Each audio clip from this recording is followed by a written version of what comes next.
오늘은 예수님이 탄생하심을 기념하는 기쁘고 복된 성탄절이기도 하지만 우리 섭리교회가 설립된 날이기도 합니다. 예수님의 오심은 죄와 허물로 죽은 이 땅의 모든 이들을 구원하기 위해서 인간의 몸을 입고 오신 것입니다. 그리고 교회의 시작은 이 복음의 기쁜 소식, 르엥게리아운이라고도 하죠. 이 기쁜 소식을 전하기 위해서 시작된 날이 바로 저희 교회의 창립입니다. 이 땅의 모든 교회가 다 목적이 그겁니다. 구원의 복음을 전하기 위해서 세워진 것입니다. 하나님은 이사야 선지를 통해서 예수님이 이 땅에 오시기 전 약 700여 년 전, 700여 년 전에 예수님께서 이 세상에 오신 목적을 이사야를 통해서 3번씩 반복을 하셔요. 오늘 본문의 말씀과 계속 읽을 것입니다마는 9장 6절과 이사야 11장 1절을 통해서 예수님이 왜 이 세상에 오셨는가 그 목적을 이야기하고 있습니다. 제일 먼저 예수님이 처녀의 몸을 통해서 이 세상에 오신 목적이 뭐냐? 오늘 읽은 7장 14절을 자세히 보면은 간단하게 나와 있어요. 그게 뭐냐면 우리들과 함께 하시기 위해서 오셨다는 것입니다. 이사야 7장 14절의 말씀을 보게 되면 분명하게 말씀하고 있어요. 마지막 부분에 그의 이름을 지금 이제 앞으로 계속 읽으면서 예수님의 다른 이름을 발견하게 됩니다. 그 이름을 임마누엘이라고 하라고 말씀합니다. 그러니까 하나님은 예수님께서 한 처녀의 몸을 통해서 태어날 것을 예언하셨어요. 그리고 태어나게 되면은 그의 이름을 어떻게 지라고까지도 말씀하셨어요. 근데 그 예언이 성취된 날이 어느 날이냐면 오늘 성탄절인 것입니다. 그래서 마태복음 1장 23절에 성취된 이야기를 마태복음 1장에서 설명하고 있습니다. 그 말씀도 역시 임마누엘이라 하셨다 그랬어요. 근데 이것을 번역하니 누가 함께 하느냐 하면은 하나님이 함께 하신다라는 말씀인 것입니다. 그러므로 임마누엘이라고 하는 의미는 하나님이 우리와 함께 하신다 그런 말입니다. 임마누엘이라는 단어가 나와요. 임은 함께를 말하는 것이요. 마누는 우리와라는 의미예요. 엘은 하나님을 뜻하는 거예요. 그러니까 이것이 합쳐져서 하나님이 우리들과 함께하는 것이 성탄절의 의미인 것입니다. 처녀의 몸에 잉태한 것과 임마누엘은 최고의 복음이며 최고의 복음의 핵심인 것입니다. 왜 그런가 하면 생명을 지닌 모든 인간은 죄인들이기 때문에 그렇습니다. 우리가 원ton 원치 않든 간에 아담 한 사람으로 말미암아 이 세상에는 죄가 들어오게 된 거예요. 그러므로 죄를 가진 인간들은 하나님 만날 수 없죠. 그러므로 처녀가 잉태를 했고 아이를 낳고 그 아이의 이름을 임마누엘이라고 한 것은요, 복음 중에 복음이다 그 말이에요. 복음 중에 복음인 이유가 뭐냐면은 저나 여러분 이 땅에 있는 모든 이는 죄인이기 때문이다 그런 얘기예요. 그래서 로마서 3장 10절로 12절에 보면은 이렇게 말씀하세요. 의인은 없다, 없는데 하나도 없다고 말씀하세요. 그 다음 11절에 보니까 깨닫는 자도 없고 하나님을 찾는 자도 없고 13절에 다 치우쳐 어떻게 한다고 그래요? 무익하고 선을 행하는 자가 없나니 하나도 없다고 그랬어요. 생명을 지닌 모든 이들은 그 마음, 그의 삶 속에, 그리고 그의 손과 발에 늘 죄가 묻혀져 있는, 어찌 보면은 죄를 생산해내는 공장과 같은, 여러분 내가 이 시간 회개하고 자복하고 통회해도 또 내일 가면 또 죄를 져요. 이 죄를 생산해내는 것이 누구냐면 바로 우리 인간이다 그런 말이에요. 그러기에 다메섹에서 예수님을 만났던 사도 바울이 디모데전서 1장 15절을 통해서 뭐라고 말씀하시냐면은 나는 죄인 중에 괴수라. 디모데전서 1장 15절에 바울이 사랑하는 아들 디모데에게 편지를 띄울 때 이렇게 말한단 말이에요. 예수님은 죄인을 구원하러 오셨다. 예수님은 인간의 몸을 입으시고 죄인들을 건져내기 위해서 이 세상에 왔다 이 말이에요. 그러면서 그는 고백해요. 죄인 중에 괴수다. 이 말이 뭡니까? 추악한 괴수라 그 말입니다. 다시 말하면 나는 죄인은 죄인이래 큰 죄를 지은 죄라. 그러니까 여러분 아는 대로 에덴 동산에 아담과 하와는 죄를 짓고 하나님의 낯을 피하여서 동산 나무에 숨었다고 말하고 있습니다. 왜 숨은 것입니까? 하나님 말씀을 불순종했어요. 하나님 앞에 범죄했기 때문인 것입니다. 예수님이 왜 처녀의 몸을 통하여 이 땅에 오셨는가? 그리고 그의 이름을 임마누엘이라고 했는가? 이 말은 처녀가 잉태된 것은 죄인들을 구원하시며 임마누엘이라는 한 것은 구원받은 인생들이 주님 오시는 그날까지 신앙생활 잘하도록 천국에 입성하도록 옆에서 서포트하는 역할을 이야기하는 것이죠. 그러므로 여러분 아담도 그렇습니다. 사도 바울도 그렇습니다. 죄인 중에 괴수다. 범죄하고 나무 숲에 숨은 이유는 뭐냐면 죄를 지었기 때문인 거예요. 여러분 죄를 지은 게 중요한 게 아니에요. 죄의 결과가 뭐냐 하는 거예요. 이 땅의 모든 인간은 죽습니다. 죽는 이유가 뭐냐면은 죄를 졌기 때문인 것입니다. 그런데 여러분 죽는데 이 죽을 자를 건져낼 자가 아무도 없다는 거예요. 눈을 씻고 찾아봐도 내 부모도 그 자식을 위해서 대신 죽을 수가 없어요. 말은 대신 죽는다고 그러지만 죽을 수가 없는 거예요. 그런데 우리를 지으신 그 하나님이 하나님의 명령에 불순종하여 그 죄로 말미암아 죽게 된 인간들을 바라보시니 기가 막힌 거예요. 이거 어떻게 했으면 좋을까? 그래서 하나님이 방법을 취하셔요. 그 죽은 인생들을 어떻게 건져낼 것인가? 건져내는 방법을 찾다가 하나님이 인간의 몸을 입으시고 이 땅에 오신 것이었다고 말해요. 이것이 바로 처녀가 잉태하여 아들을 낳는다라고 하는 이 말씀이 지니고 있는 보화다 그 말인 것입니다.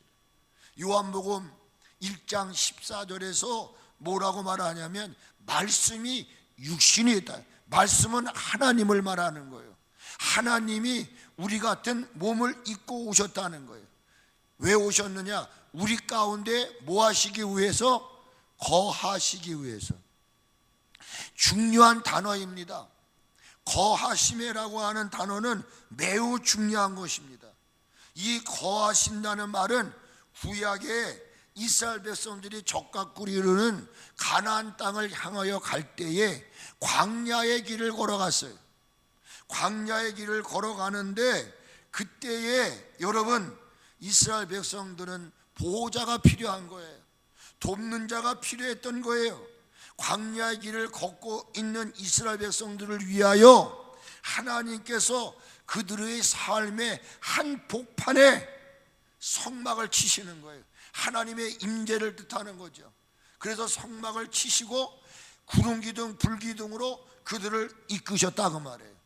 그러므로 아까 얘기한 요한복음 1장에서 말한 우리 가운데 거하셨다는 말은 거룩하셔서 감히 접근할 수 없는 그 하나님이 한없이 나약하고 연약한 저와 여러분들이 지금 광야 같은 인생을 살아가고 있는 거예요. 그런데 그 광야에서 여러 형태로 여러분들 넘어지고 쓰러지고 흔들릴 수가 있다 이 말이에요.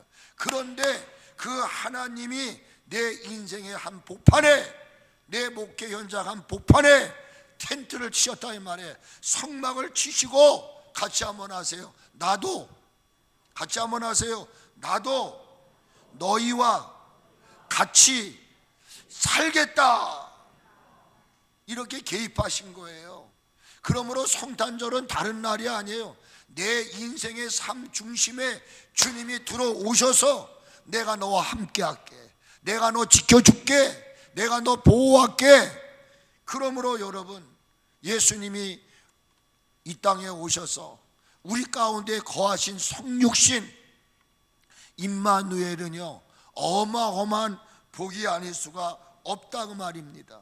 하나님이 인간의 몸을 입쓰고 이 땅에 오셔서 우리와 함께 하시는 목적이 뭐예요?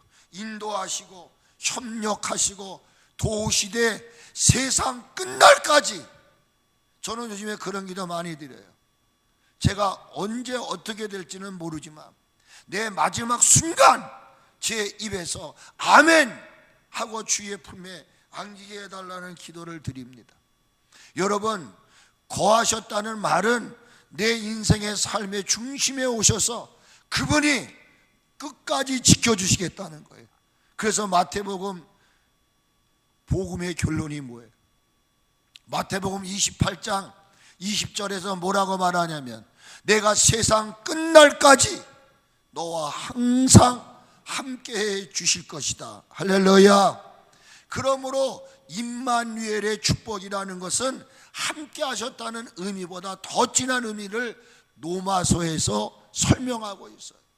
노마서 3장을 보게 되면 23절에 모든 인간은 범죄함으로 인하여 하나님의 영광에 이를 수 없다라고 말합니다. 그런데 여러분, 죄로 인하여 하나님의 영광에 도달할 수 없는 그 인생들을 위하여 예수님이 처녀의 몸을 통하여 이 땅에 태어나셨다라고 하는 그 의미, 우리와 함께 하신다는 그 의미는 24절에 이렇게 말해요. 그리스도 예수님 안에 있는 무엇으로?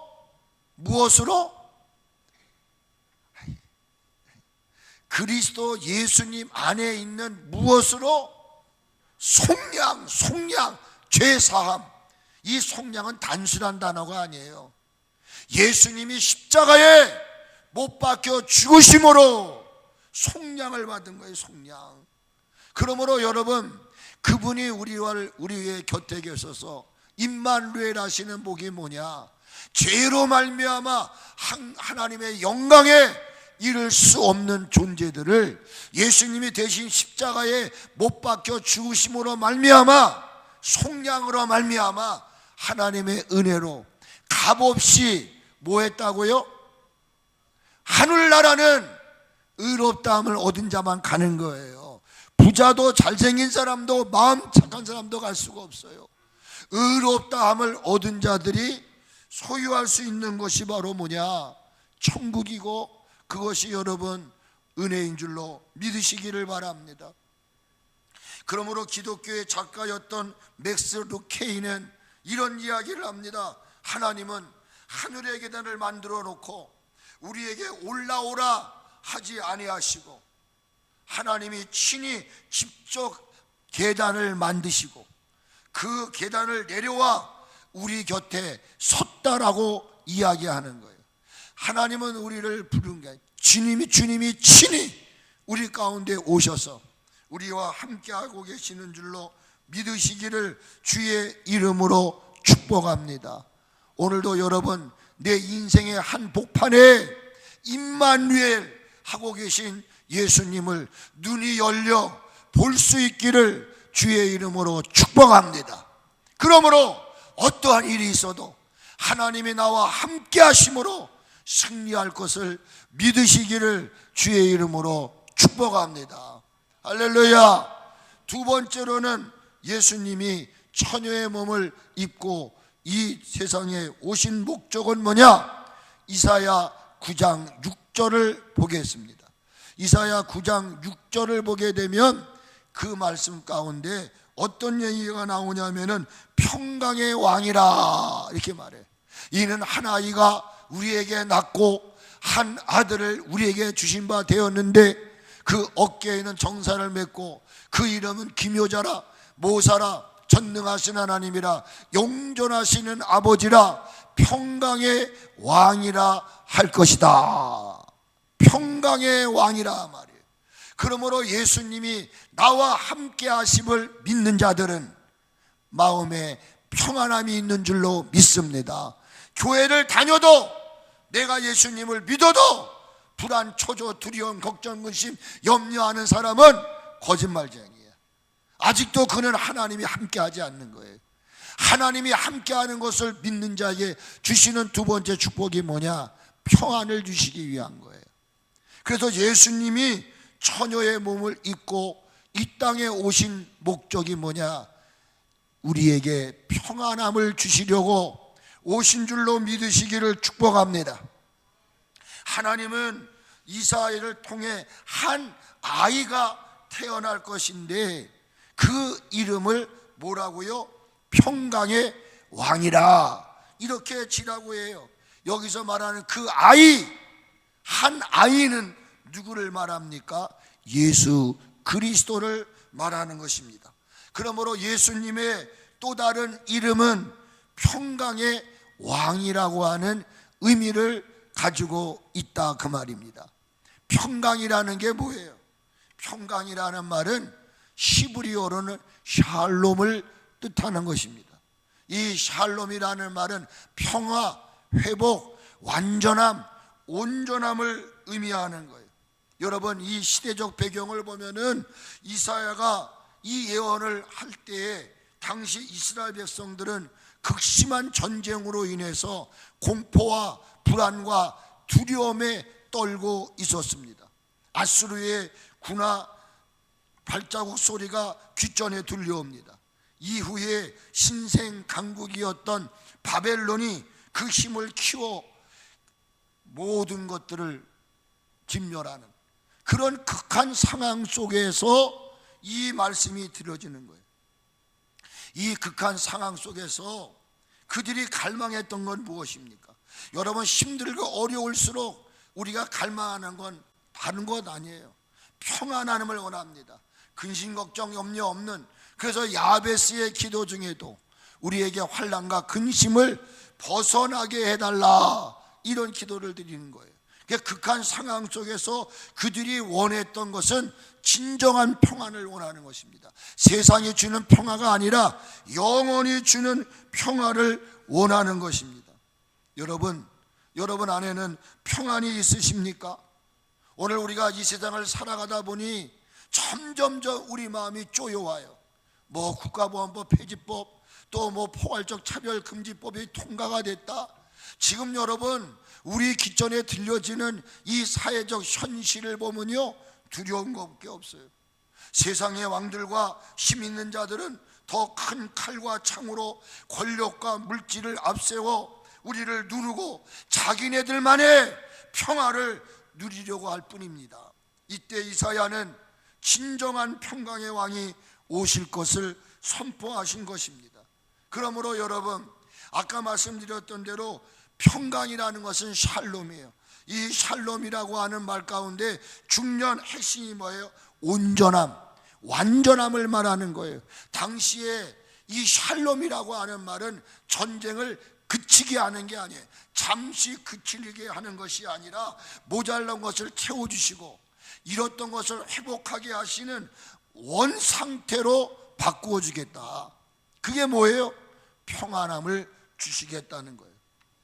오늘 목회자인 저 자신도 솔직한 내 말씀을 보면 겉으로는 평화롭게 보이지만은 우리들의 실상 속은 불안과 염려, 근심, 어찌 보면 미움으로 마치 전쟁터와 같은 삶을 살아가고 있는 것이 우리의 마음입니다.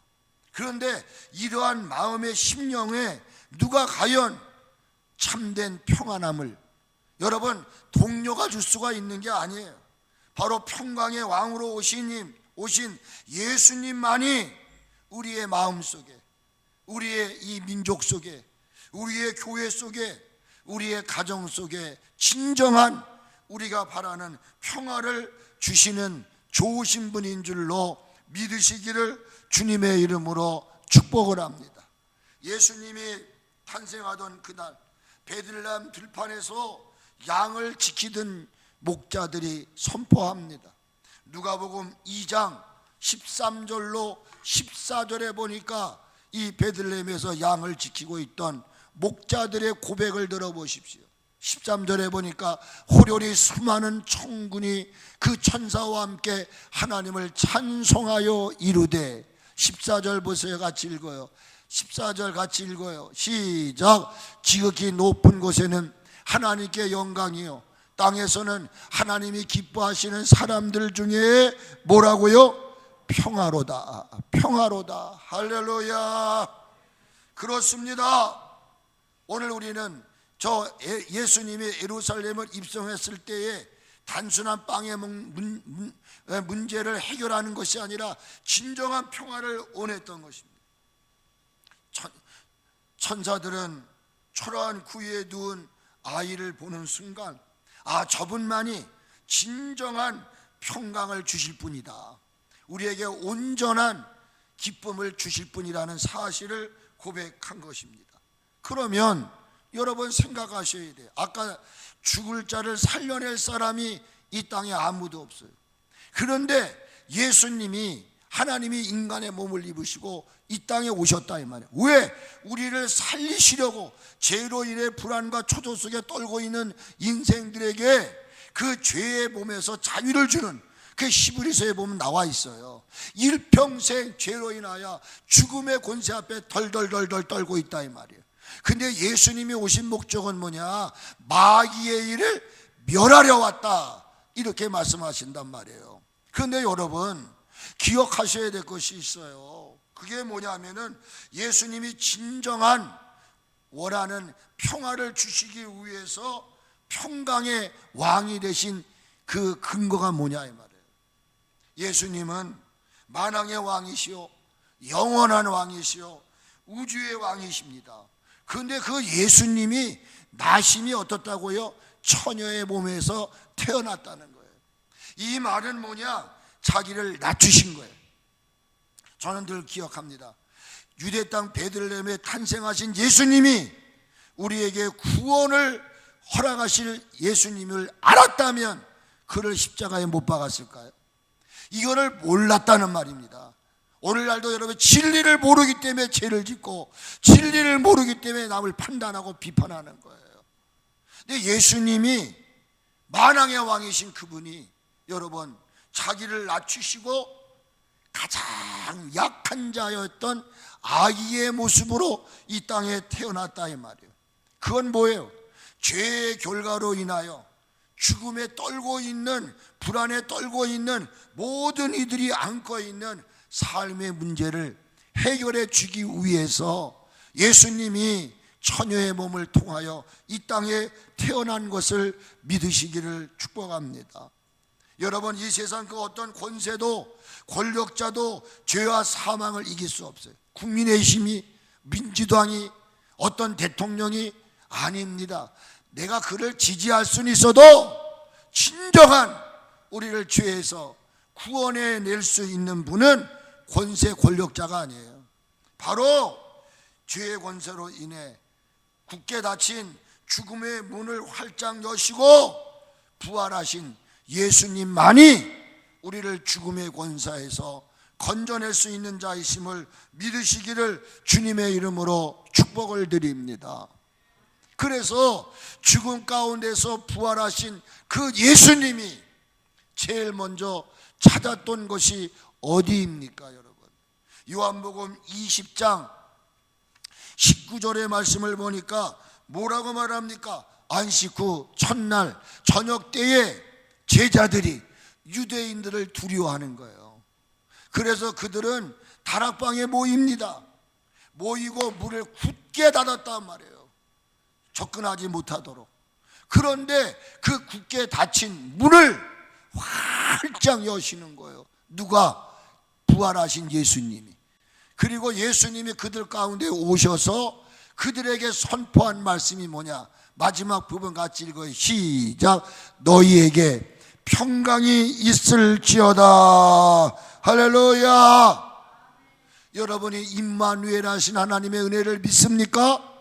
그렇다면 앞으로 어떤 일이 있을지라도 하나님은 결코 우리에게 불안과 두려움을 주시는 분이 아니라 참된 평강을 주시는 하나님이심을 믿으시고, 오늘 여러분에게 평안을 선물로 주시려고 오신 예수님을 나의 구주, 나의 목자, 나의 주인, 나의 하나님으로 받아들일 수 있기를 주의 이름으로 축복합니다. 할렐루야. 마지막으로 예수님께서 처녀의 몸을 통해서 이 세상에 오신 이유가 뭐냐? 하나님의 말씀을 온전히 이루시려고 오셨어요. 저는 구약은 예언이요, 신약은 성취입니다. 그런데 모든 게 다 이루어졌어요. 그런데 하나만 남았어요. 그게 뭐예요? 예수 그리스도의 재림만 남았어. 제가 오늘 잘못 봤는지 모르지만 대만인가 어디서 또 지진이 일어났다며요. 지금 저 심상치 않은 일들이, 아까 장로님 기도한 대로 지금 요한계시록 시대를 살아가, 여러분이 믿건 믿지 않던 간에 저는 불안을 조성하려고 하지 않아요. 그런데 여기 뭐예요? 하나님의 말씀을 온전히 이루시려고 오셨다고 말해요. 그래서 이사야 11장 1절을 보면 이런 말이 나와요. 이새의 줄기에서, 어디에서요? 이새의 줄기에서 한 싹이 나며 그 뿌리에서 한 가지가 나서 결실할 것이요, 이렇게 말씀하고 있어요. 또 같이 한번 읽어보세요. 2절도 그 위에 여호와의 영, 그러니까 그 한 싹이 난 거기에 영이 임하는 거예요. 지혜, 총명, 묘략, 재능의 영이요, 지식과 여호와를 경외하는 영이 강림하셨다 그랬어요. 3절을 보세요. 그가 여호와를 경외함으로 즐거움을 삼을 것이며 그의 눈에 보이는 대로 심판하지 아니하며. 저는 오늘 말씀 읽다가 하나님은 눈에 보이는 대로 심판하지 않으세요. 그의 귀에 들리는 대로 판단하지 아니하시고. 4절 공의로 가난한 자를 심판하며 정직으로 세상에 겸손한 자를 판단하시며 그의 입의 막대기로 세상을 치며 그의 입술의 기운으로 악인을 죽일 것이며 공의로 그의 허리띠를 삼으며 성실로 그의 몸에 띠를 삼으리라. 사랑과 공의의 하나님을 상징하고 있다 그 말이에요. 1절을 한번 띄워주세요. 하나님은 이사야를 통해서 이새의 줄기에서 난 싹이 결실을 할 것이라고 1절에서 이야기합니다. 이 1절의 의미는 예수님께서 하나님의 말씀을 성취하기 위해서 오신다 그 말인 것입니다.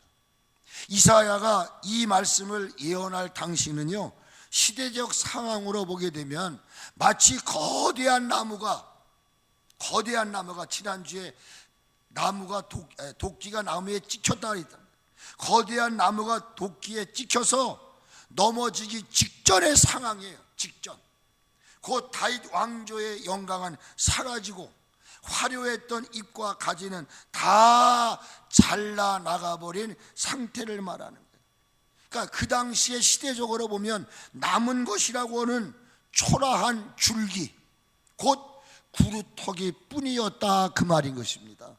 여기 이새의 줄기에서 한 싹이 났다. 중요한 단어는 줄기입니다. 줄기. 이 줄기라고 하는 단어의 히브리어 원어의 그는 계자입니다. 계자. 히브리어로 줄기가 계자예요. 근데 이 계자라는 말은 생명력이 다해 말라 비틀어져 버린 나무 밑둥, 구루터기를 의미하는 거예요. 그러니까 이 줄기라고 하는 계자의 의미는 베어지다, 잘라지다는 말에서 유래한 것으로 그 당시에 시대적으로 보면은 아주 절망적인 상황. 지금 여러분 우리나라가 절망적입니다. 부정하더라도 지금 우리나라는 이미 자유민주주의를 잃어버렸어요. 어찌 보면 사회주의가 되었다고 해도 과언이 아니에요. 여러분 핸드폰을 여러분 개통할 때에 앞면을 대야 돼요. 이제 왜 우리나라 사람들은 앞면을 대고 중국인들 대지 않는데요? 이게 지금 어느 나라로 가고 있는가, 우리나라의 방향이 지금 어느 쪽으로 흐르고 있는가를 조금만 눈을 뜨고 보면 안다 이 말이에요. 어찌 보면 모든 게 다 무너져 버린 절망적인 상황이다 이 말이에요. 제가 잘못 얘기하고 있는지는 모르지만 여러분 지금 우리가 바른 눈을 뜨고 사회를 한번 돌아보십시오. 되어지는 모든 일들이 절망 속에 있지는 않습니까? 하나님은 이스라엘을 통해 그 죽은 것 같은 그 절망의 구루터기, 그 밑둥으로부터 한 싹을 튀어나게 하시겠다고 말씀하고 있어요. 결코 대한민국을 무너뜨릴 수 없습니다. 결코 하나님의 교회를 무너뜨릴 수 없습니다. 결코 하나님의 사람을 무너뜨릴 수 없어요. 그래서 하나님은 이사야로 하여금 그 진흙 같은 절망의 속에서 희미하게 싹을 트고 있는 생명의 싹을 목격하게 하신 거예요. 생명을 다해. 이사야에 보면 밤나무 상수나무가 다 뱀을 받을지라도 뭐가 남아있다고 그랬어요? 구루터기가 남아있다 그랬어요. 발 앞에 물을 끓지 않은 7,000명을 남겨뒀듯이, 그러므로 여러분 이 생명의 싹은 무엇을 상징하고 있는 것입니까? 바로 연한 순 같고 마른 땅에서 나온 줄기 같지만 온 인류를 구원하실 생명의 주 되시는 예수 그리스도. 할렐루야. 그러므로 인간적인 눈으로 우리나라의 현실을 볼 때 모든 것이 끝난 것 같은 절망적인 상황이라 할지라도 하나님은 오늘 말씀하십니다. 내가 이루어 줄 것이다. 임마누엘의 평강, 또 평강의 그 약속을 내가 성취하리라. 다 끝난 것 같지만 하나님은 임마누엘의 축복, 평강의 축복을 이루어 주시겠다고 하시는 거예요. 하나님은 신실하신 분이십니다. 제가 믿는 하나님은 실수하지 않으시는 분입니다. 하나님은 우리를 부르시고 후회하신 적이 없어요. 믿으시기를 주의 이름으로 축복합니다.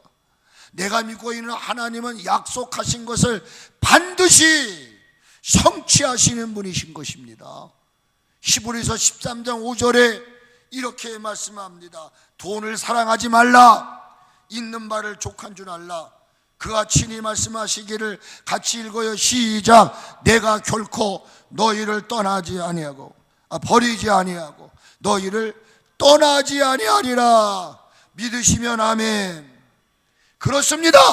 인간이 승리하는 것 같고 모든 것이 여러분이요 진 것 같지만 하나님은 반드시 지금 우리나라에 일어나는 일들도 하나님의 뜻을 이루기 위한 전적 가정에 불과한 거예요. 저는 이 말씀을 보면서 하나님이 제 마음속에 감동 주신 게 뭐냐면은 마태복음 5장 17절부터 19절의 말씀이었습니다. 그게 뭐냐? 내가 율법이나 선지자를 폐하러 온 줄로 생각하지 말라. 폐하러 온 것이 아니요 어떻게 하러 왔다고요? 완전하게 하시려고 왔다. 하나님이 원하시는 샬롬은 완전한 것입니다. 하나님의 약속은 반드시 이루어집니다. 아무리 큰 소리치고 아무리 분열시키고 아무리 우리를 깨뜨리려고 할지라도 하나님이 너 하면 막을 수가 없는 거예요. 그러므로 여러분, 패하려 온 것이 아니라 온전하게 하려 함이라. 진실로 너에게 이르노니 어떻게 한다고요? 천지가 없어지기 전에는, 아멘, 천지가 없어지기 전에는 율법의 1.1획도 없어지지 않는다. 그리고 뭐라고 그래요? 다 이루리라. 할렐루야. 다 이루십니다. 반드시 이루세요. 망하는 것 같으나 흥하게 하시고, 없는 자 같으나 있게 하시고, 무명한 자 같으나 유명하게 하시고, 사방에 뒤엎삼을 다고 쌓이지 않으고. 이 하나님의 말씀은 신실하단 말이에요. 그래서 마지막으로, 그러므로 누구든지 이 계명 중에 지키 작은 거 하나라도 버리고 또 그와 같이 사람을 가르치는 자는 천국의 지극히 작다 일컬음을 받을 것이요, 누구든지 그 일을 행하며 가르치는 자는 천국에서 크다 일컬음을 얻을 것이다, 이 말이에요. 여러분, 예수님 탄생하던 그 당시에 마리아가 천사를 향하여 선포할 말씀이 있습니다. 그게 누가복음 1장 37절로 38절입니다. 여러분 생각해 보세요. 처녀가 약혼을 하고 아직 남편하고 첫날밤을 갖지 못했어. 그런데 그 처녀의 몸에 잉태가 됐다는 겁니다. 이게 얼마나 있을 수 없는 일이잖아요. 만일에 여자가, 처녀가 아이를 배우면 돌에 맞아 죽어야 되는 거예요, 율법적으로.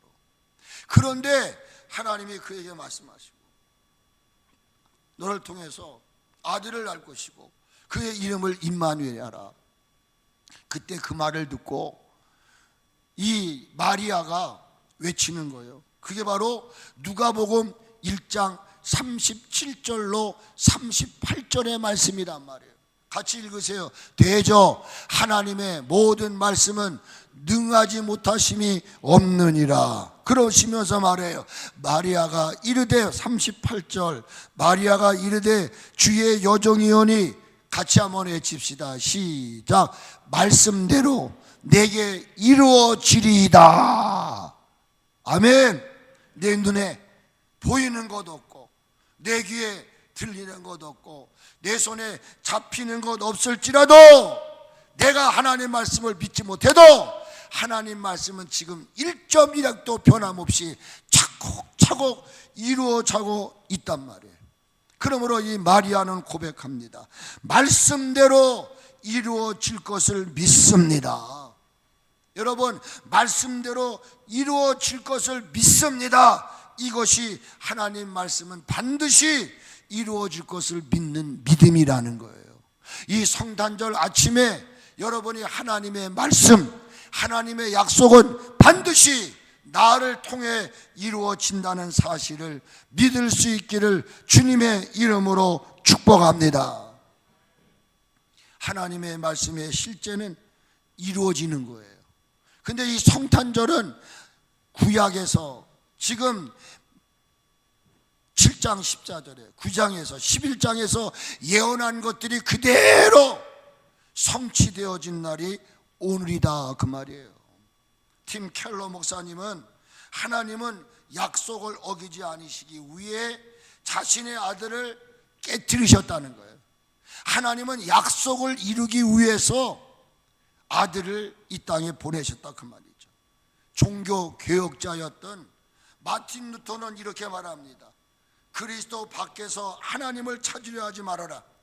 우리는 오직 예수님 안에서만 약속을 지키시는 하나님을 만날 수 있다라고 이야기를 하세요. 하나님은 저와 여러분으로 구원의 약속을 맺으셨습니다. 그리고 그 구원의 약속을 절대 깨트리지 않으시겠다고 보증하시기 위해서 사랑하는 아들 예수 그리스도를 이 땅에 보내신 줄로 믿으시기를 주의 이름으로 축복합니다. 예수님이 2000년 전 유대 땅 베들레헴 말 그 위에 오신 것은 우리를 포기하지 않으시겠다는 뜻입니다. 우리를 반드시 구원해 내시겠다고 하는 목숨을 건 약속인 것입니다.